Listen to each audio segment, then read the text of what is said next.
Everyone tells you Japan was defeated in 1945.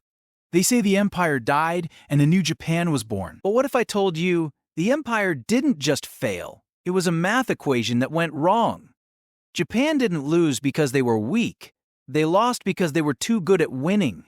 And the decision that destroyed them is a mistake people are still making in business and politics today. In the late 1800s, Japan looked at the world map and saw a terrifying reality. You were either the colonizer or the colonized. There was no third option. Japan had zero oil, zero rubber, very little iron.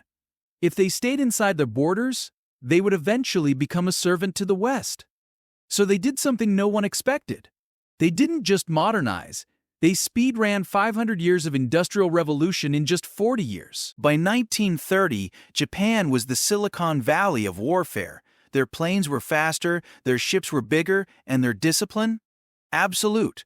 They weren't just taking land, they were building a new order in Asia. But here's the outlier truth. Success is a drug. When you win every battle for 30 years, you start to believe that spirit can beat resources. This was the beginning of the end.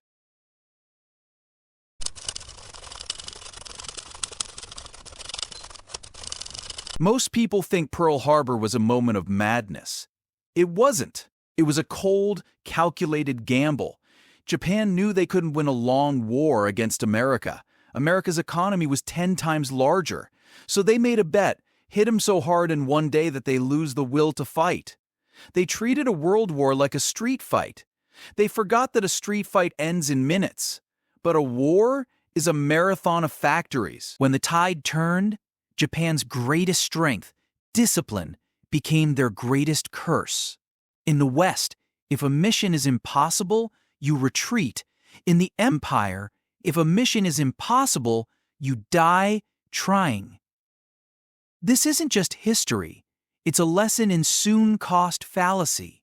They kept investing lives into a losing hand because they had already spent so much. This is the twist. In 1945, Japan was a graveyard. But the leaders of the new Japan realized something brilliant. They didn't lose their discipline. They just changed the target. Instead of building the best Zero fighter planes, they built the best Toyota engines. Instead of conquering land, they conquered the global market. The same empire energy that fueled the war fueled the economic miracle. Japan teaches us that power without perspective is a trap. You can have the most disciplined army or the best business strategy in the world. But if you ignore the reality of your resources, you are just building a house of cards. The empire fell so that Japan could survive. Sometimes, the only way to truly win is to accept that you've lost the wrong game. We study history not to remember dates, but to recognize the patterns. If you want to see the pattern of the next empire, subscribe. And tell me in the comments, do you think Japan already played its final move, or is the world underestimating its next pivot?